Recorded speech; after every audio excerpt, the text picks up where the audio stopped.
apologetics, and if there is any big issues, we always refer to Dr. Farid, and that's why he is actually tackling one of the main objections of many scientific.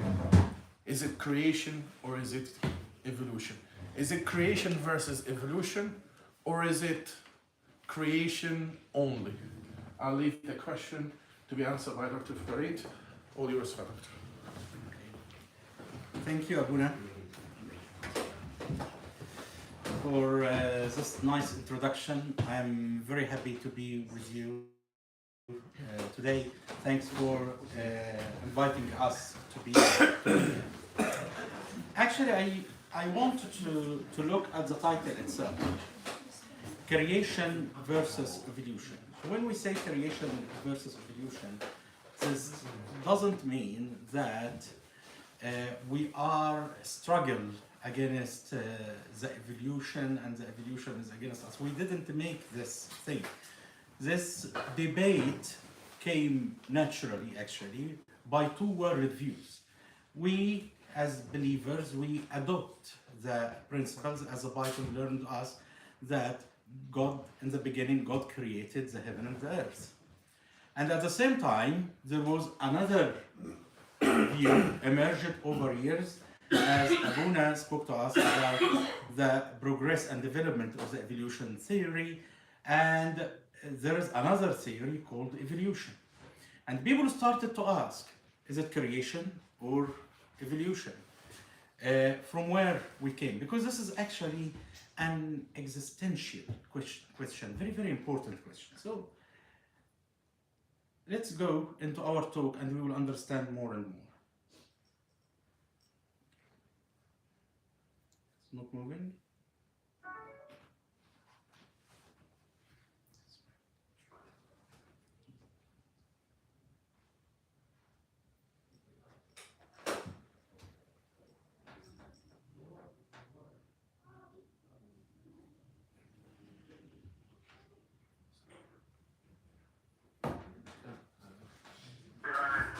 Now approaching lunar sunrise, and for all the people back on Earth, the crew of Apollo 8 has a message that we would like to send to you. In the beginning, God created the heaven and the earth, and the earth was without form and void, and darkness was upon the face of the deep. And the Spirit of God moved upon the face of the waters. And God said, let there be light. And there was light. And God saw the light, that it was good. And God divided the light from the darkness. And God called the light day. And the darkness he called night. And the evening and the morning were the first day. And God said, let there be a firmament in the midst of the waters. Let it divide the waters from the waters. And God made the firmament, and divided the waters which were under the firmament from the waters which were above the firmament. And it was so. And God called the firmament heaven, and the evening and the morning were the second day.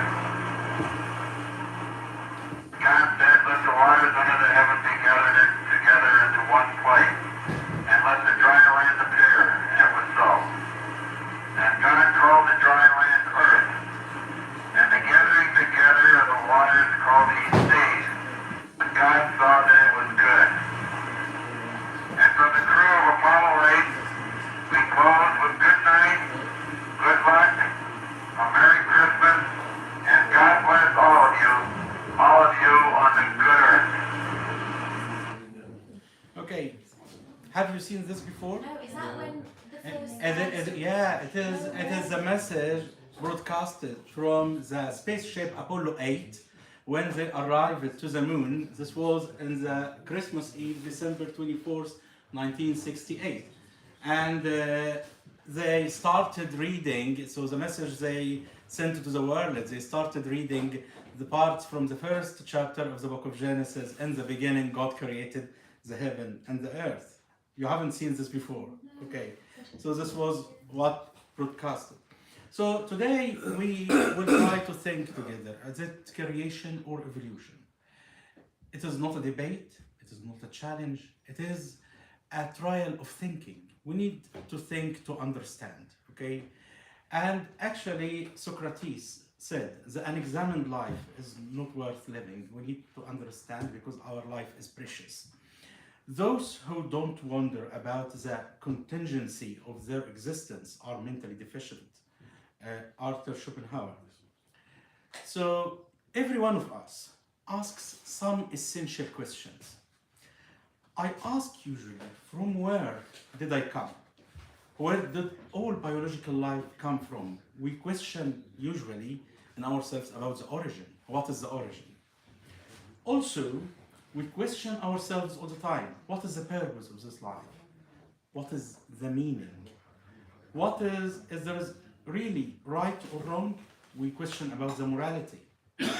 We also many times are concerned not only about what is our origin, what is our purpose for this life, our call in this life, but also about our destiny, which is very important.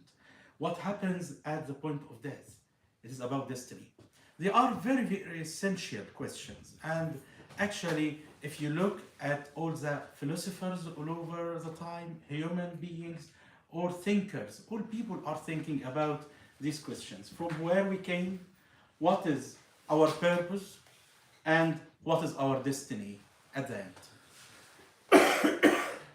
Which of you answers these questions? Is it creation or evolution? So the question of origins has two major possibilities. Option one, a blind process of natural selection and random mutation. You know, evolution, 3 points. It is change over time. Number two, common ancestor. Number three, change through natural selection and mutation. And this is Darwinism. Or the answer of the question of origin is an intelligent designer, creator, who is the source of information and biological complexity that we see on the earth, which we call design or creation. So as I said, evolution is a change over time. I will not repeat lectures in the morning. And we had types of evolution, microevolution, which we agree that inside the same species, change happens over time. Macroevolution, which we don't have evidence, we don't have missing links until now. And Dr. Fadi spoke to us about the Australopithecines, which like Java Man and Lucy and things like this. And now their position, they are now irrevocably removed from a place in the evolution of human bipedalism, and certainly from any place in the direct human lineage, as Charles Oxnard said. Regarding genetic mutations, actually most of the mutations are not beneficial and linked to disease. So if you think about the mutations, you will find all the time mutations either harmful or linked to disease. We don't have very good mutations which makes a superhero or a superman. And change in a gene, not adding to something like just changing color or function.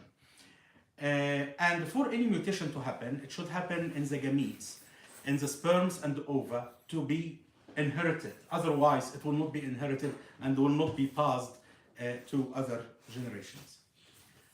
Natural selection, also it is a matter of question, because we have things which cannot be developed by natural selection. For example, these are the kidney tubules. I am a nephrologist, okay, so you know it very well. And the kidney tubules, I will explain this in details later on. But the exchange of sodium and potassium and chloride and electrolytes and maintaining fluid balance, this is not in direct contact with the environment. It is something internal. So how it can be developed by natural selection? The other question, any abnormalities in this process sometimes can be fatal due to severe loss of potassium and sodium and water. So the principle of evolution is time, okay?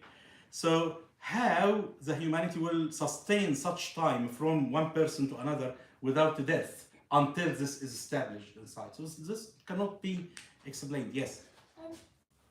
Sorry, just to develop on the kidney nephron, isn't with I think camels the loop of Henle is like Longer, yes. for absorption, so isn't that like a form of natural selection? It is just design. Why? Because, and also the difference in size between the human kidney and the camel kidney, okay? So you are expecting for the camel, due to the size of the animal, okay, to have it bigger and longer than the human one, okay? Good. So it's like Paris blunder that I explained. Yeah. The mere fact that there is one Corvette and the other Corvette Yes. doesn't mean that they have evolved or doesn't exclude a designer. yeah, that's right. Yeah.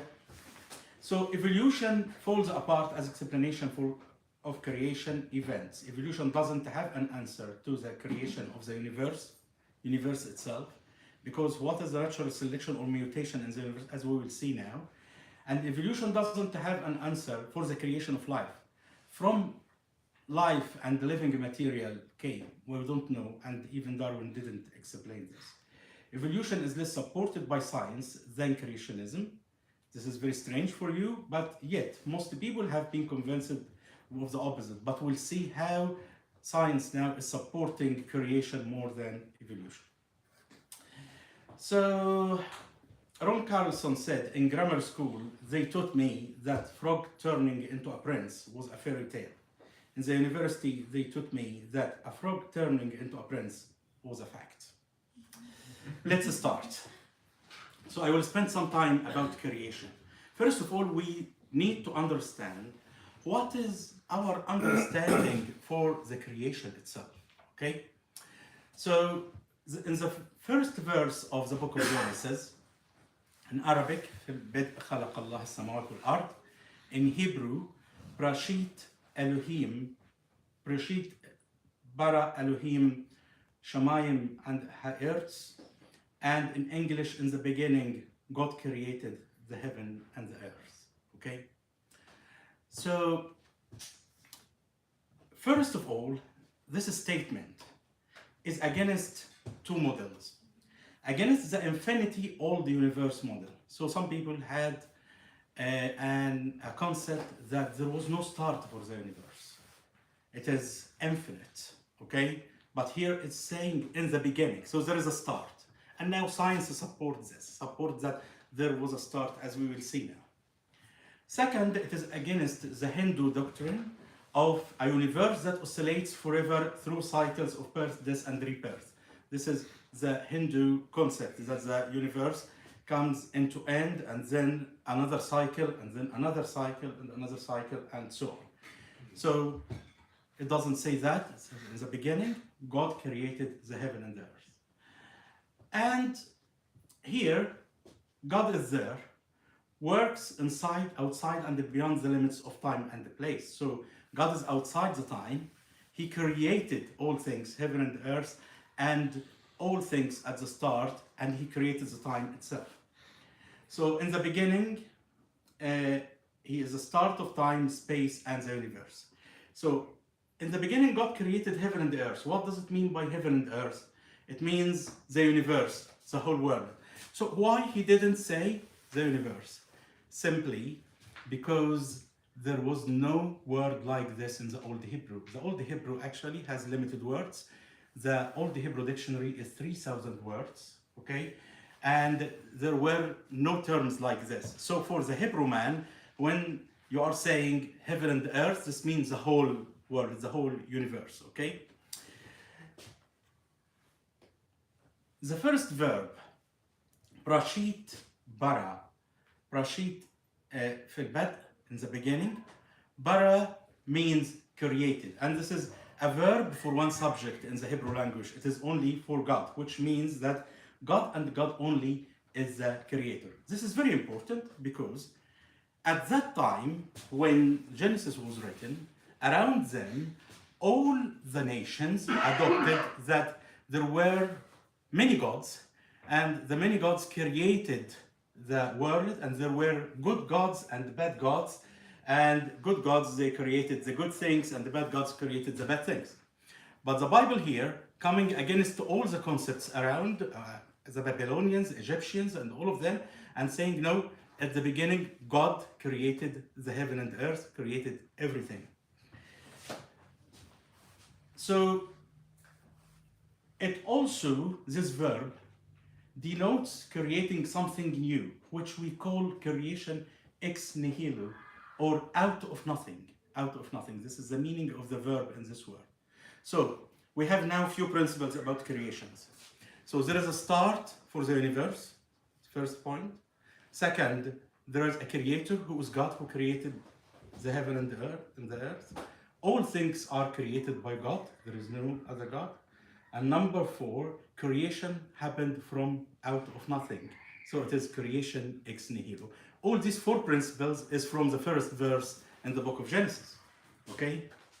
So now we understand that the universe, energy, space, matter, and time, according to Genesis 1, the entire universe came into existence entirely new, a finite time ago, by the creative act of God. This statement reverberates throughout the pages of the whole scriptures. And then,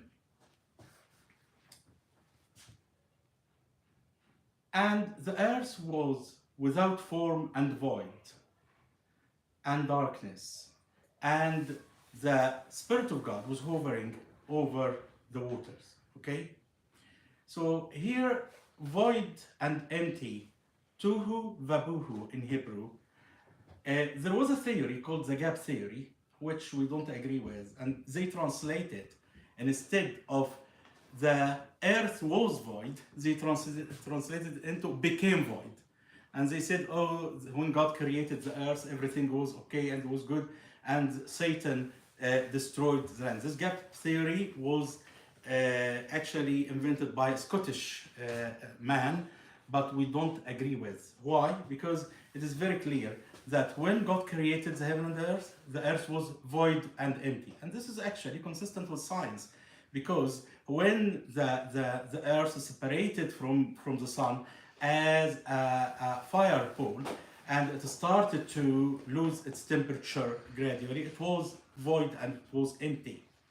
And Spirit of God was hovering, and hovering actually it is a very nice term, because it is like hugging. So God was hugging the whole earth, the new creation, to make this new creation. There is a very important point here. So if we analyze the grammar, Hebrew grammar, in Genesis 1:1, okay, so we will find that the verb came in the perfect tense. There is a Hebrew linguistic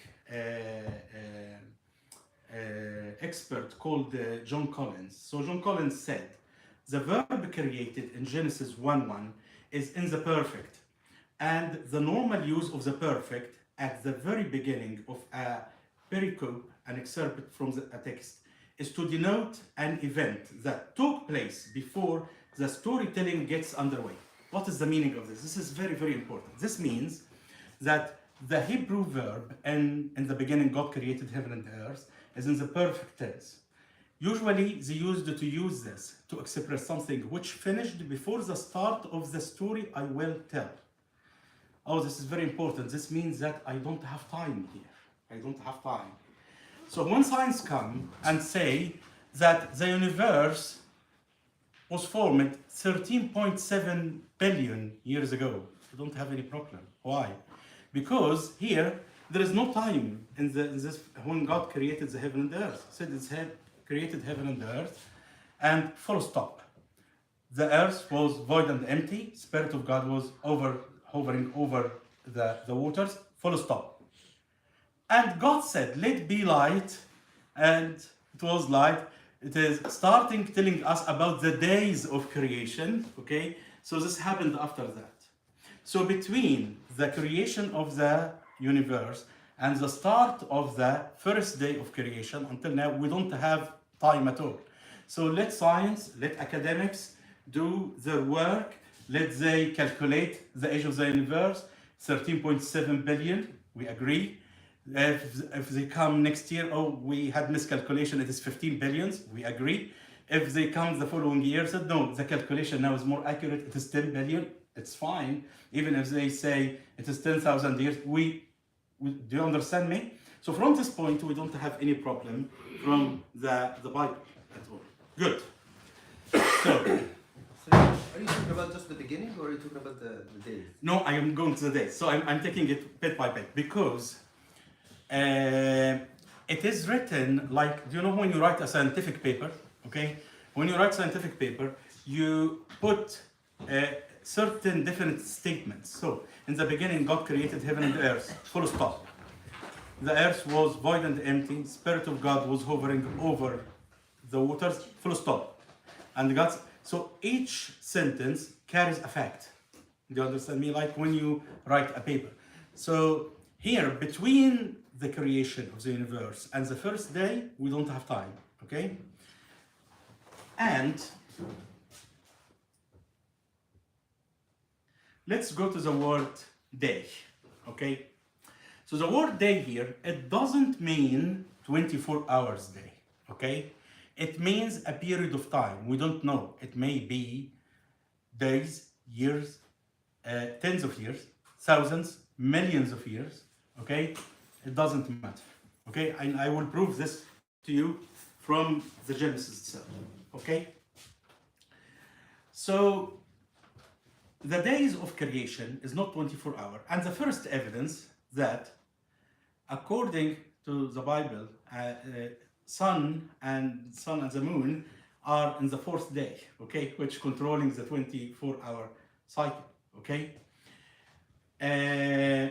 So some people explain it in different manners, okay. Some people explain it that yes, the creation happened in certain days, but in between there was big gaps between the days. This is an explanation. Another explanation that the word day itself, it is a long period of time, okay? We use the word day for the morning, okay? So day and night, so we use the day. We use the word day for the 24 hours. Sometimes we mean by the day a certain time, at the days when that happened, so about certain time. This is the same in Hebrew as well, when the Bible was written. They used to use it for the same meanings, okay? One of the evidences that in Genesis 2, chapter 2, verse 4, it used the word day for the whole 6 days. This was at the day when God created the heaven and earth. So, and put the word day for the whole 6 days, in total, altogether. Okay? Sometimes the Bible uses the word day for long periods, like one day is as 1,000 years, as was said in St. Peter and also Psalm 90 in the Old Testament. There are some indications in the creation days that the days were not 24 hours. For example, on the third day, God said, let's trees and bushes and plants grew. So trees grew from seeds to maturity and they bore like seeds. So what happened that day?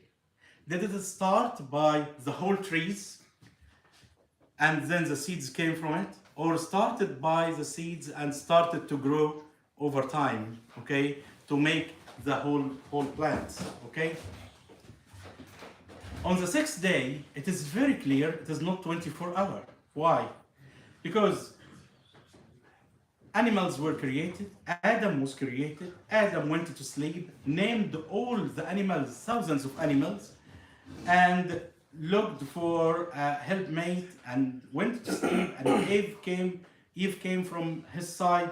This cannot happen in 24 hours. And if I show you this table, so this man called Tim Chaffee, so he tried to imagine if it is 24 hours, how all these things will happen in 24 hours. He said, okay, between 6 a.m. to 7, God created the land animals.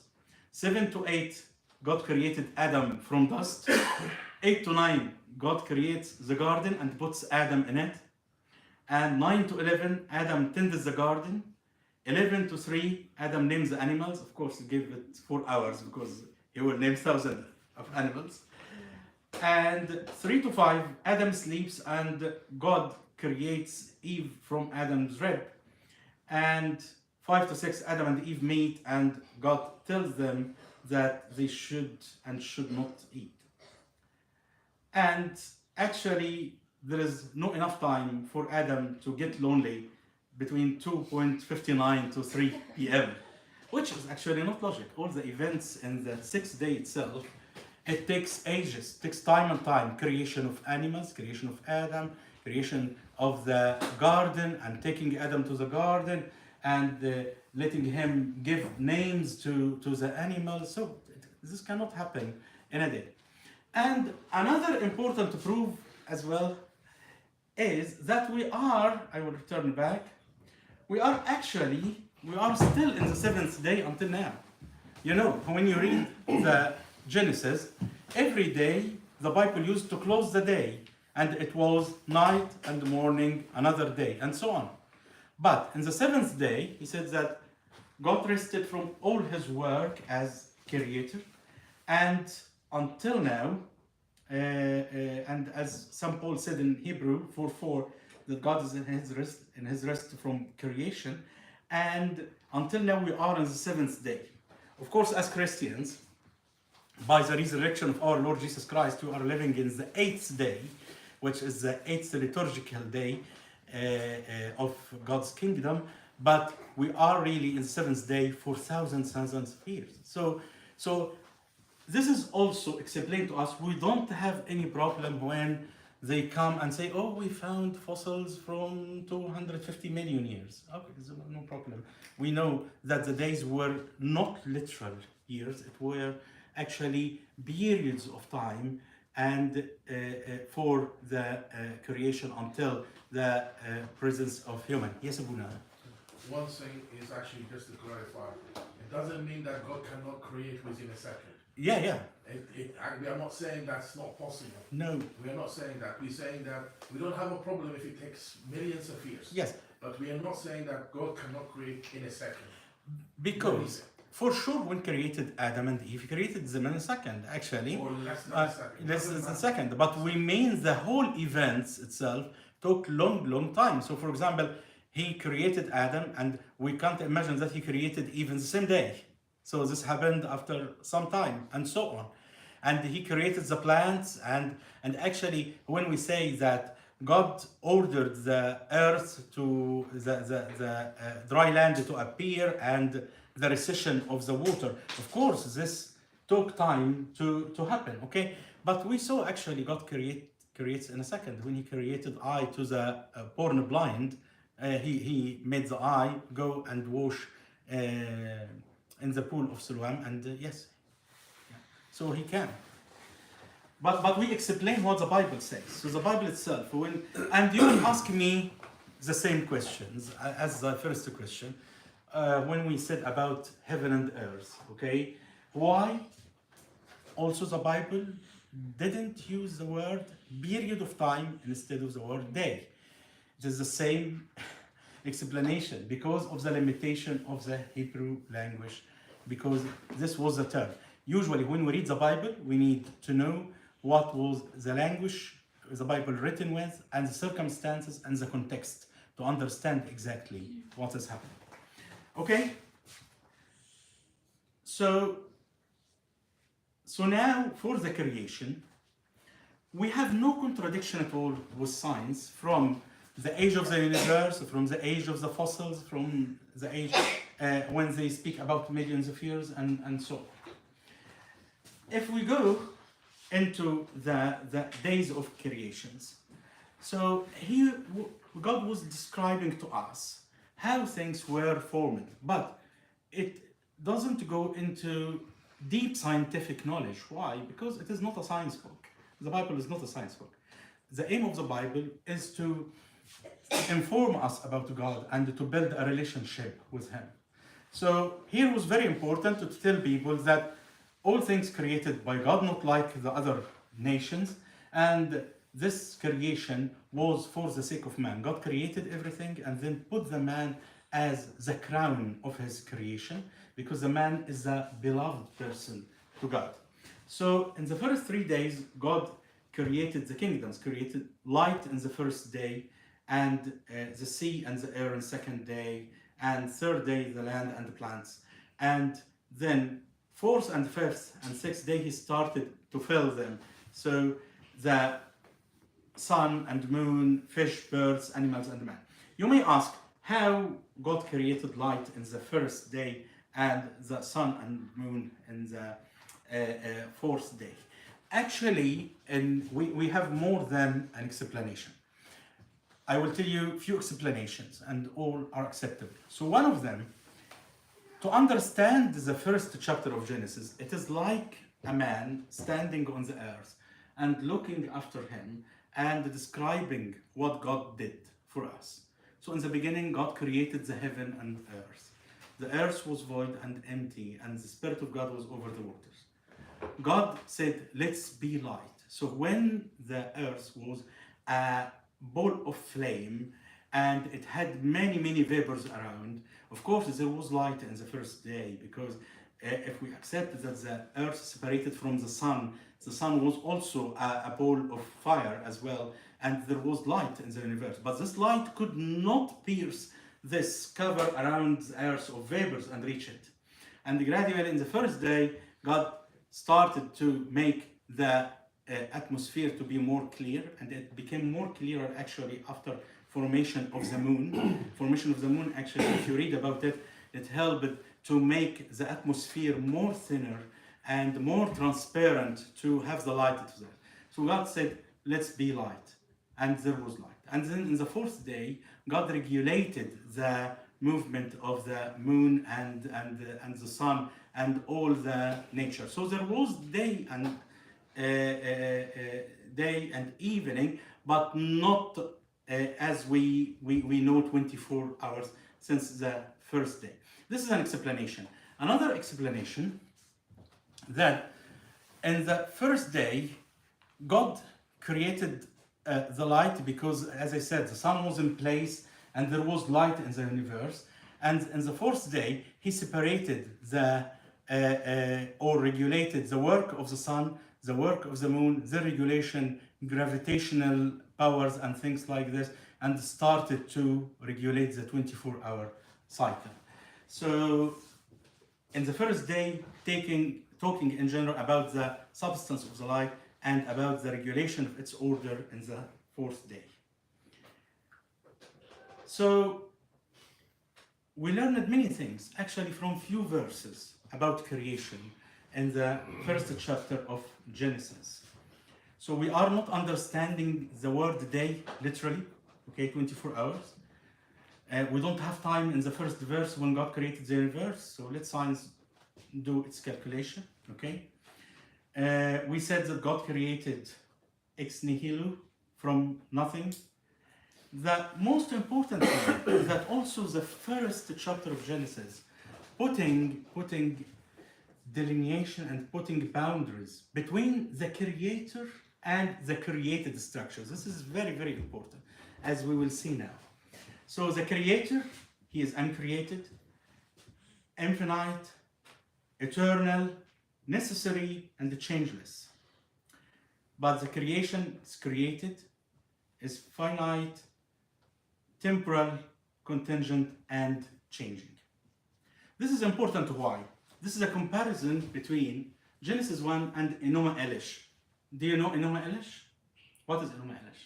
Enuma Elish, it is one of the Babylonian myths. So you will find many people saying, oh, Genesis took the story of creation from the Babylonian myth, okay? These are the differences. Actually, we can make a talk about Enuma Elish alone because it was recorded on certain tablets.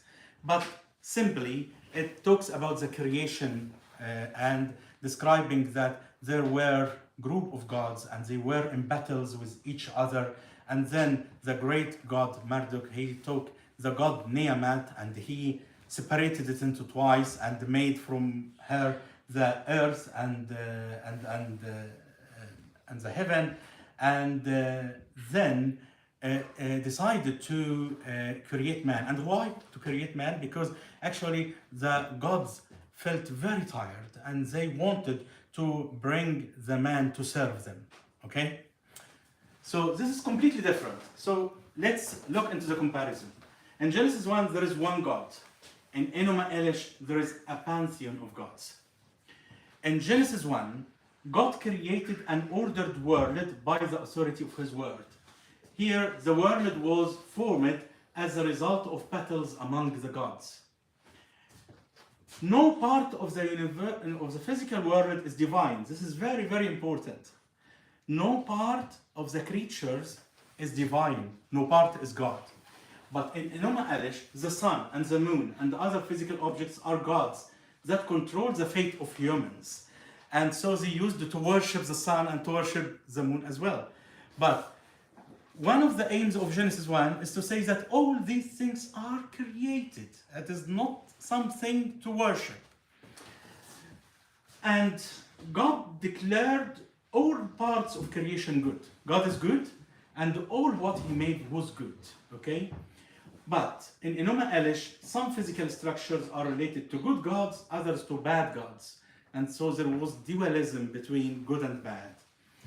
And here, God created men and women in His image in Genesis. Oh, we are on the image of God. So God is Trinity, and God created male and female for fellowship with each other and for love. So God created men and women in His image as the culmination of the story and declared them very good. God gave them responsibility to be the stewards of creation.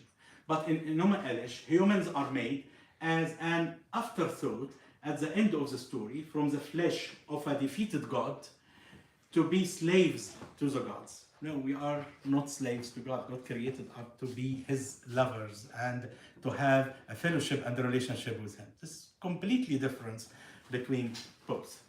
And this is family tree actually for the gods in the story of the Enuma Elish. Completely different.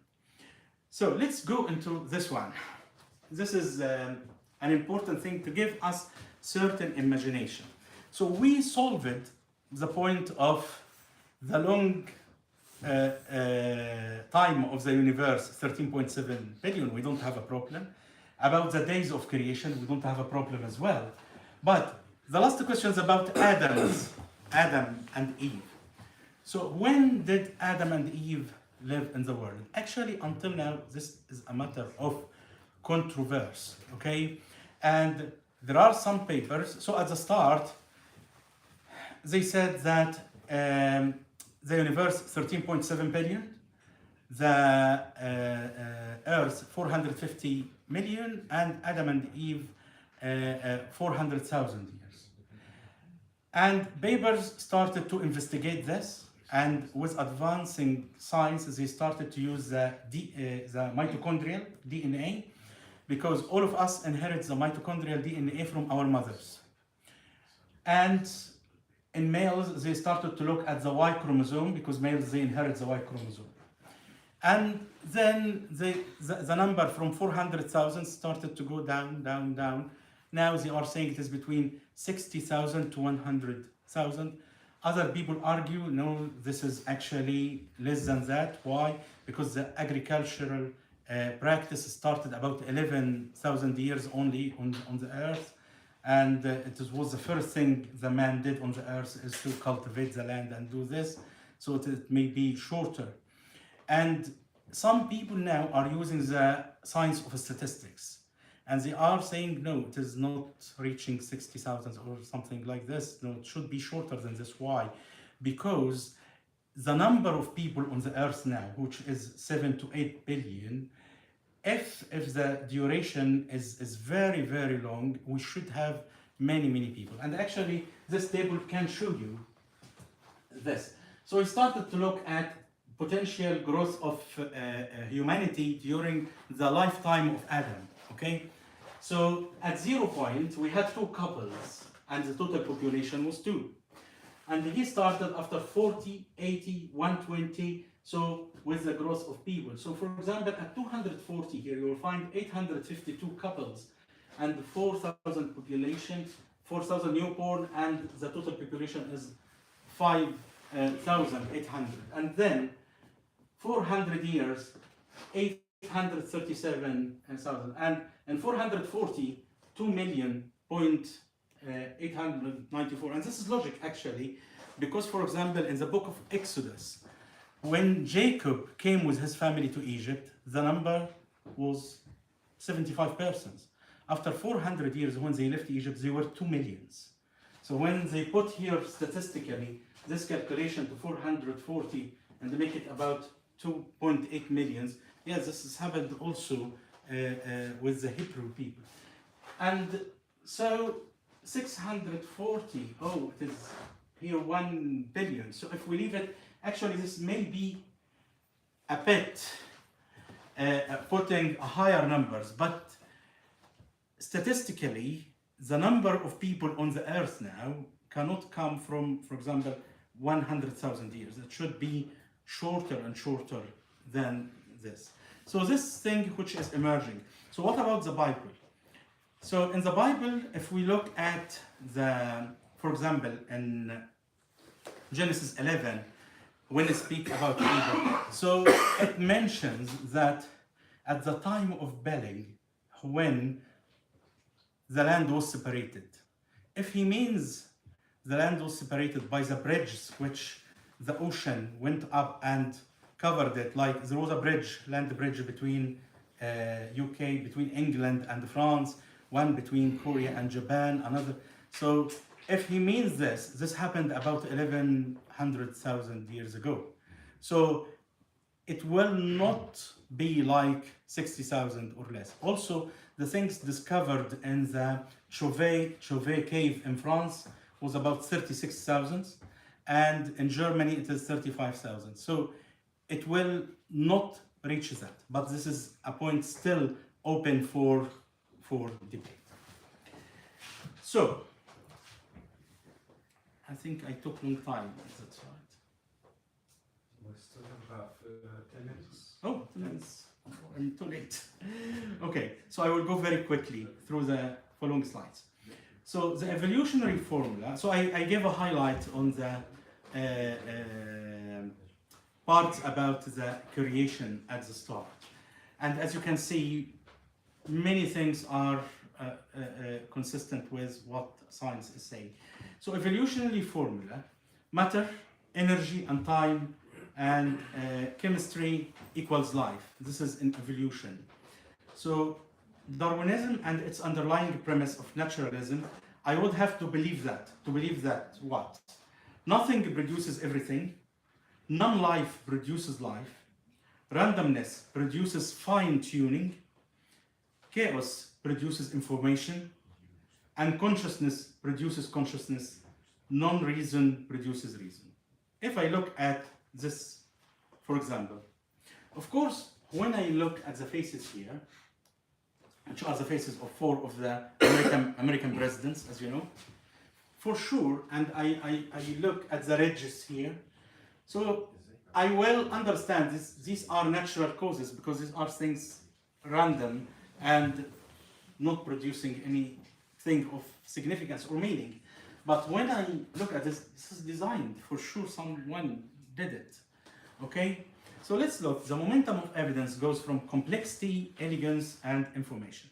So I will go quickly, give you hints about evidences about design and intelligence from different parts of the universe. So evidence from cosmology and astrology. Did the universe have a beginning? There is something called the Kalam cosmological argument. So first part of the argument, whatever begins to exist has a cause. Whatever begins to exist, anything has a beginning, has a cause.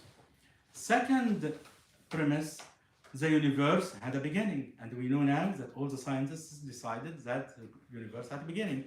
We know it from the Big Bang Theory, we know it from the radioactive substances present, we know it from the second law of thermodynamics. So science now saying the universe has a beginning, okay? And the conclusion that follows that the universe has a cause. If everything begins to exist has a cause, and the universe has a beginning, so the universe has a cause. The universe is rational and can be studied. We have the right particles, the right atoms, right molecules, the right galaxy to live in, the right star masses, the right expansion rate of the universe. We have the right star, the sun, the right planet, and the right moon. Our sun is right mass, right light, the balance between red and the blue light allowing photosynthesis, right composition, and right orbit. And as you can see, our habitable zone, okay, it is the best for us to live.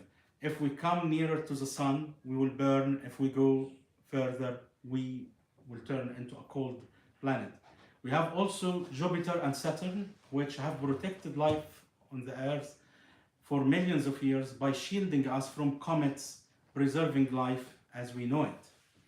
Also, the moon, as I said, the formation of the moon and separation from the Earth led to changes in the atmosphere, making it more transparent and more lighter to help life on the Earth. Also, there is gravitational force between the moon and the Earth. This gravitational force slows down the movement of the Earth. So if we remove the moon, the day over the Earth will be 8 hours per day. The 8 hours will constitute the day, which is now 24 hours. And this will lead to the speed of the wind to be about 500 miles per hour, which is incompatible with life. But having this gravitational tie between us and the moon slowed down the movement of the Earth to 24 hours, which is helping the speed of the wind and also helping life on the Earth. Where is natural selection here, and where is mutation? Two parts of the evolution theory are not here. Evidence from physics, the constants. It is very, very important. We had a very fine-tuned constant for speed of light, for the cosmological constant, for the charge of the electrons, for many, many, many things. One of the most striking discoveries of modern science has been that the laws and the constants of physics unexpectedly conspire in an extraordinary way to make the universe habitable for life.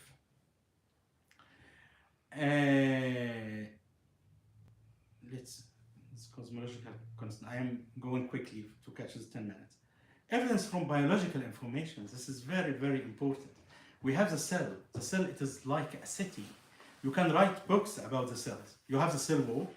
You have channels in the cell wall to permit calcium, potassium, sodium. And you have organelles inside the cells. You have internal coding.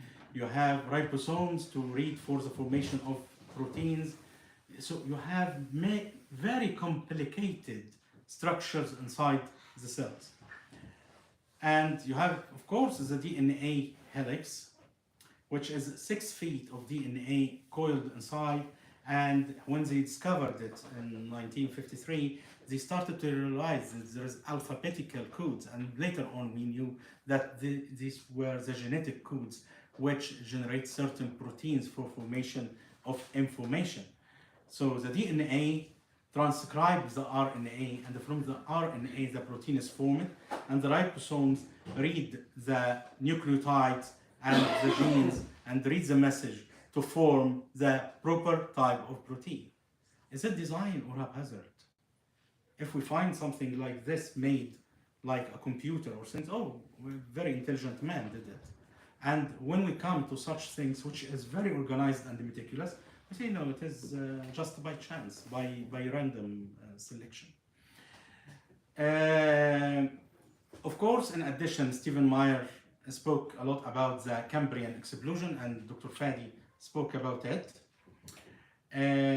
Actually, there is another point which is very important.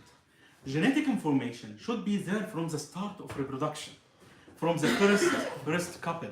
Because if there is no genetic information, how they will give it to the next generation and next generation? This is a very important point. So we can't say, for example, that the genetic information came by progressive formation over years and years, because genetic information, which is unique for each person, will generate the same species, same members of the species. So it should be there from the start, and also it should be shared by the couples. What I mean, so say if there is a certain mutation happens, and to be inherited, there should be another couple at the same time. If the other couple is not present there, so in this case, this person will die and will not give it to the other one. Do you understand me? So it should be there from the start. We have a very complicated structures inside our body. So for example, we have the heart, and this is called the excitation-contraction coupling. How the electric impulse in the heart turns into contraction. So what happens, the impulse comes, this opens it is generated by we call it the SA node. It generates the impulse is spread. So we have sodium potassium channels, we have calcium channels. So potassium channels is energy dependent. So it relies upon the ATP. And then 3 sodium molecules goes outside, 2 potassium goes inside. This changes the negativity and the positivity of the membrane. This opens the calcium channels. Then the calcium goes, and we have fibrils called actin and myosin. When the calcium binds to them, it contracts and it becomes short. So contraction happens of the heart. So this is a very intelligent design. And so can we say that at certain times there was a human without ability for having such a channels to how the heart worked at that time? How did it pump? Yes? What's the appendix for? Oh, good. So the appendix, it is a rudimentary organ. We look at it now, and it has some lymphoid tissue. So you have here lymphoid tissue in the form of the tonsils. You have lymphoid tissue here in the form of the appendix. So it's a part of the immune system. Well, why do people often say come out then? Sorry? People often say come out and they still live. Yeah, because you can remove the tonsils, you can remove the appendix, and they still live because this is not the main part. It is part of the immune system. The main part of the immune system is the spleen, okay, and you have the bone marrow as well, which forms the lymphocytes, the main cells, okay. But there are certain things you can get rid of. It is like the Peyer's patches of the intestine. There are something called the Peyer's patches. It's also lymphoid tissues all over the intestine. So this is a very intelligent one. Let me go to the kidney one. So this is the kidney one, but so this is the unit of the kidney called the nephron. In each kidney, we have 1.2 million nephrons, 1.2 millions in each kidney. So what happens? Blood comes here, filtration happens here of the blood, and the urine forms, okay? This is the first step. Filtration. What is the rate of filtration? 125 ml per minute. What does it mean? 125 ml per minute, per 60 minutes, per 24 hours. Means that you will filter 180 liters of urine every day. Do you pass 180 liters every day? No? Because if I pass 180 liters every day, I will not need this bottle. I will need tanks behind me to replace the amount of water, okay? That's right. So this is what happens. So filtration happens here, but actually the tubules started to process this filtrate. So this is called the proximal tubule. About 75 to 80% of the water is reabsorbed here, return again. And I have a lot of sodium and potassium and calcium and things. If I lose it, I will go into electrolyte imbalance and I will die straight away the same day, because this will drain me from all the salts, okay? So what happens? It comes here. So this is called lobe of Henle, and I will focus on this because this is very complicated, but it is very nice to tell you how the design works, okay? So in the descending part here, this part is completely permeable to water, okay? So when you go down, you will find outside that the concentration of salts is very high outside, so it will absorb water until the maximum here is 1200. Okay, so let me show it to you. So I'm here. My salt concentration is 300. It is like the plasma. So I will go down. Can you walk with me? I go down. So outside is 400. I will lose water. Then 500. I will lose water. And then 600. I will lose water because the concentration outside is higher. This is completely permeable to water. So you will say to me, "Oh, you are stupid. Why? Because you are losing your water, okay? And how you will get this water again?" I will say, no, I'm very intelligent. Why? Because when I go down, the concentration is higher. It will take my water. But when I go up again, I will regain the water again inside. So, no, I'm not stupid. Okay, but when I come here to the maximum, 1200, it's okay. I lost a lot of water for the sake of the body, okay? So this water absorbed from the urine to the body. And then I will go the reverse. I will go the turn into the same level. So when here is 1200, here is 1100, I will say, okay, give me the water inside. No. The descending lamp of Lobophenley is completely permeable to water. It permits water to pass freely. But the ascending limb is completely impermeable to water. It can't pass water at all. So what happened? I took all the water from the filtrate, and when it goes up, the water can't return back to it because it's completely impermeable. So it is now very highly concentrated. So the next step will come now, but I wanted to make it diluted, otherwise you will pass very concentrated urine. I mean, very high salt urine, okay? So there are active pumps here, which pumps the sodium chloride outside. So by this way, I am diluting it without gaining any extra water, okay? And then I will have diluted urine here. Can you see 100? This is less than the 300. And by this mechanism. I'm questioning this. Is this design or chance? Such change in the characters of the tubules in different, actually, you will not see this with your naked eye. You will see this under the microscope. We have 1.2 millions, okay? So we have different parts. This is permeable to water. This is impermeable. This has a channels. Is it design or just random? This is my first question. Second, can this be due to natural selection? How due to natural selection? Because the one who will stay until develops the mechanism to retain the water and the salts would die until this mechanism is established in his body, okay? Because according to the theory, it should take long time for this new thing to be established, okay? So this is something. Other thing as well, the eye. The eye. I have eye of 3 layers. The cornea, completely transparent to avoid hindering the light. The lens. Oh, so from there the lens takes its nutrition. Oh, from the fluid around, imbibition of the fluid around.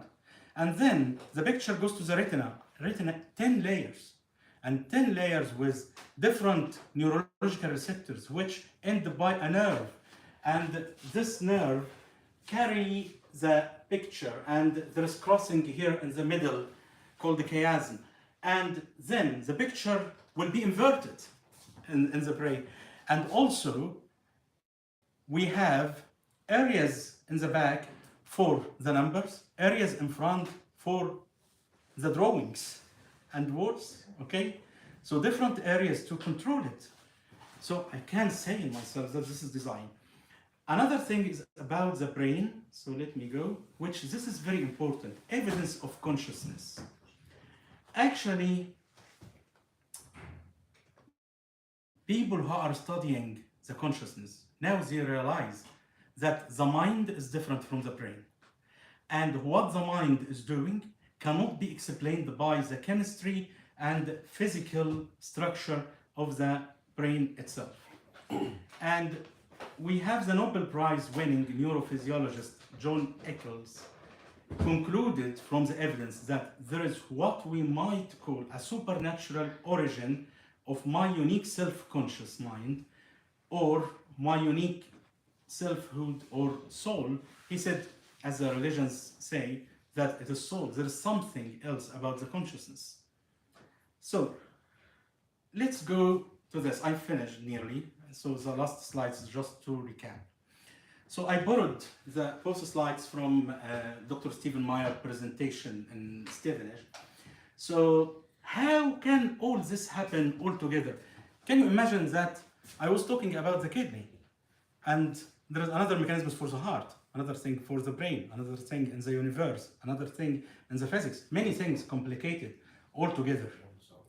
So if we look at the possibilities, odds of getting combination by chance, okay? So say if we have this look pad, and this look pad is formed of 4 dials, okay? And you don't know, you forgot it, okay? So what is the possibilities of the 4, to get the right combination? The possibility is actually 10 to the power of 4. So it is 10,000 possible combinations, okay, between the 4 pads. If we complicate it more and make it 10, so it will be about 10 million. It is 10 million? 10 billion. So it's 10 billion possible combinations, okay? And if you find a watch, what is the most possible for this complicated thing with many wheels, small wheels, and the springs, and thousands of parts? Do you know that Toyota car, it's formed of 13,000 pieces? 13,000 pieces. Can you collect the 13,000 pieces by chance? No. Actually, in Toyota factory, they have stages for manufacturing, and when the workers finish a part, they go into the other part. And a common sense interpretation of the facts suggests that a super intellect has monkeyed with physics as well as with chemistry and biology, and that there are no blind forces worth speaking about in nature. So this is my last question. What is the identity of the designer? If I am talking all this about a creator, about a designer, what is the identity of the designer? If there is a God, why this God didn't show himself to us? And actually, we should not ask this question to the Christian, because the Christian believe that God revealed himself to us in Jesus Christ. This is the ultimate and highest revelation of God, which exceeds every revelation as a whole. So Francis Bacon said that God gave us 2 books, Scriptures and Nature, which is theology and science. Robert Boyle said the 2 great books of nature and of Scripture have the same author, so the later does not hinder at all at an inquisitive man's delight in the study of the former. If there is a creator, why he doesn't declare himself? Actually, we saw him. We saw him calling Lazarus after 4 days. We saw him with his power on the nature. We saw him creating an eye to the born blind who had no eyes at all. And you know, the eye is a very complicated structure, and it contains all the tissues of the body. There is bone around, there is collagen tissue, there is fluid, there is nerves, there is veins, there are arteries. So it contains all the tissues. So Darwinism and its underlying premises, nothing produces everything. Creation and the belief in God, God created everything. Non-life produces life with Darwin, but God the living produces life in creation. Randomness produces fine-tuning of the universe, according to Darwin, but a highly intelligent designer produces fine-tuning in our belief. Chaos produces information.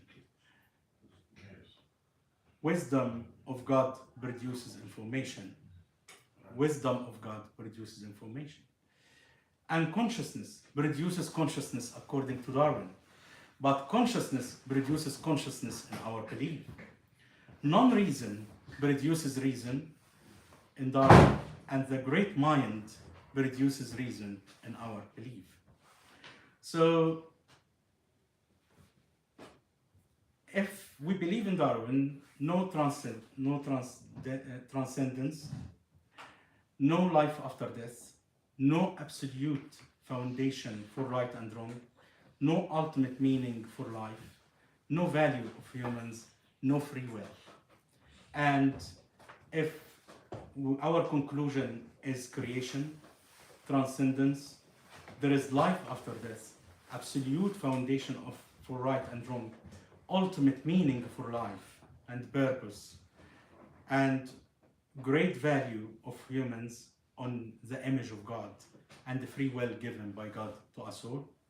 So let's return back to the central questions we started with.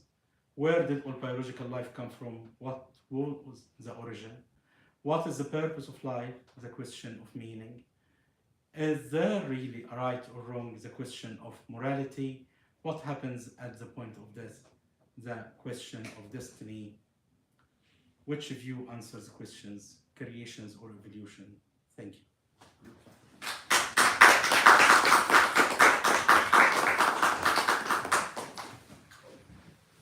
Any questions?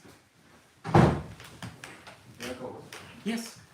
When you were talking about the body and how good it is and stuff like that, if God designed the body to be working really perfectly like that, why do people get cancer? Oh, yes, this is good. Because the body is working perfectly, but the body is liable to have disease, to have changes with time, because our bodies here on the earth is not eternal body. When Jesus, the resurrection of Jesus, he rose with the body of glory, we say, which is another body which will be our body in the eternity. So this body on the earth, it is earthly body. It is liable to different things. It's liable to be injured, liable to have disease. As Abuna said at the start, sometimes changes in genetics can lead to cancer, and these changes actually may be inherited from the start. So there is something called the proto-oncogenes, which are certain genes which can yield into the formation of cancer. Because what is cancer? Cancer, it is just uncontrolled proliferation of cells, which makes the organ lose its function. So proto-oncogenes, there are certain genes we may inherit, but it may still the whole life without any activation, okay? Or you may get some factors activating it, like exposure to certain X-rays, to certain drugs. So according to this, the cancer can happen, like any disease.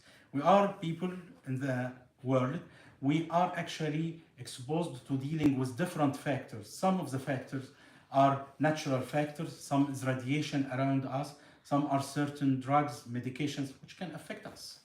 Yeah, but if it was a good design, don't you think there's a design flaw there that it allows cancer to happen? No, it is not a design flaw, because it is not an initial part. It is Can I say, yes, not designed to have cancer. forever. Yeah. Why not? Can I say this also something? Yeah. In the body, Mm-hmm. okay, before cancer is produced, when it reaches a certain limit, that when it will have a certain number of mutation because of exposure of different kind of toxins and other agents that cause cancerogenic agents, okay, the body will act on the cell, and the cell by itself switch all the machinery and die. Something called apoptosis.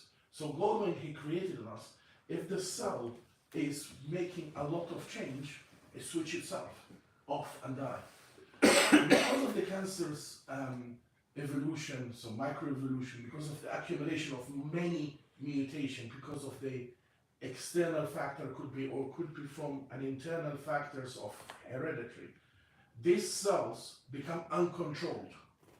Like he said, there's three main ones. It could be there is genes which, if there is a change, it can actually fix it. There's a gene called DNA repair genes that fix it. So God created on us this mechanism that if there is a change, DNA repair gene fix it. If there is a lot of accumulation of mutation, cell death, which is apoptosis, we call it. If it actually beyond this, because of the exposure, okay, then it develop a cancer. So God created us in a perfect way, and He designed in us system that shuts off cells that actually can cause cancer. But because of the other factors, okay, and because as Fadi and Dr. Fadi and Dr. Free said, we're not here to live, we are not immortal. We are mortal, we have to die. That's enter. Why can't you just die of old age instead of cancer? Huh? Why can't you just die of old age instead of cancer? It depends on in you, where is your location, where you're exposed, what are you exposed, it's environmental effect. But we've got to create the environment. Yes, but we Yes. played a lot in the environment, we change a lot in the environment by our own Free will. free will. Yes. So that's the thing. So when God created the cell, He created it with a lot of machinery to stop it from going wrong. But because of other factors, externally possibly, then we are exposed more to You wouldn't have mutation. needed to put that mechanism in place if it didn't go wrong. Then No, actually, there's plenty that actually stop it. actually, there is protection. There are malignant cells turns in our bodies every year, Yeah. but we have the immune system which kills the malignant cells, newly formed malignant cells. But if our immune system becomes weak for any factor, so in this case, it will not be able to eradicate such malignant. So the protective mechanism is there. Otherwise, we would have it. Everyone will have it. Yes. But so there is a protective mechanism with the immune system, but the immune system may go down in its activity because of factors, as I said, other factors around us. Answering to your question about God created the environment, yes, but we polluted the environment. So can you see what is the pollution around us coming from different things, from smokes, from the petrol incineration, from many factors. So we have pollution. God is not responsible for this pollution. So when God created it without. Okay? So because we are humans, this is what I said, because we are humans interacting with the environment around us, this can happen. But the protective mechanism is there. We have something in our bodies called the compensatory mechanisms as well. So now you are resting very well, but now if you go to run behind a bus, your blood pressure will go up and the pulse will increase. Why?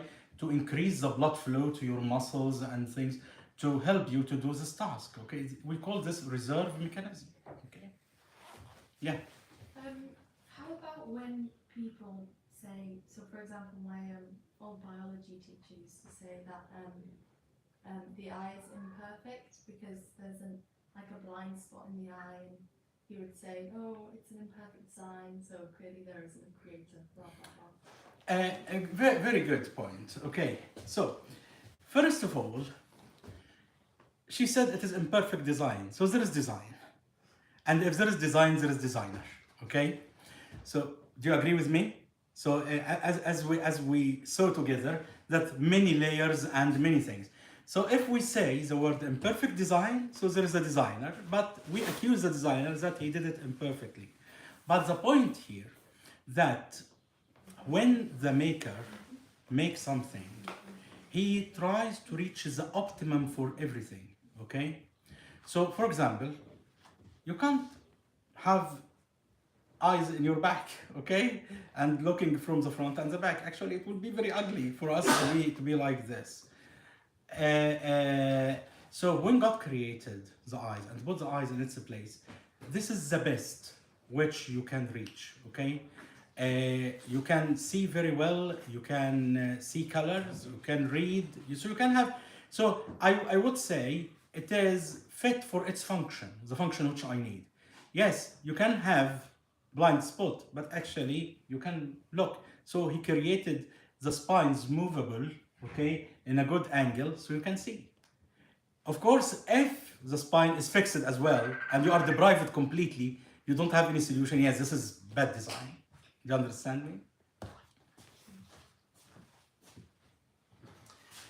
Good. So if there is no further questions. Yes, thank you. Can I ask, can we take a photo for all of us? Can we? Oh, sure. I just wanted to say at the end, thank you to all of you. Thanks for your listening to us today. And as Dr. Fadi said to you, please investigate the evidence, okay? You will find many people telling you many things around. So investigate the evidence, ask,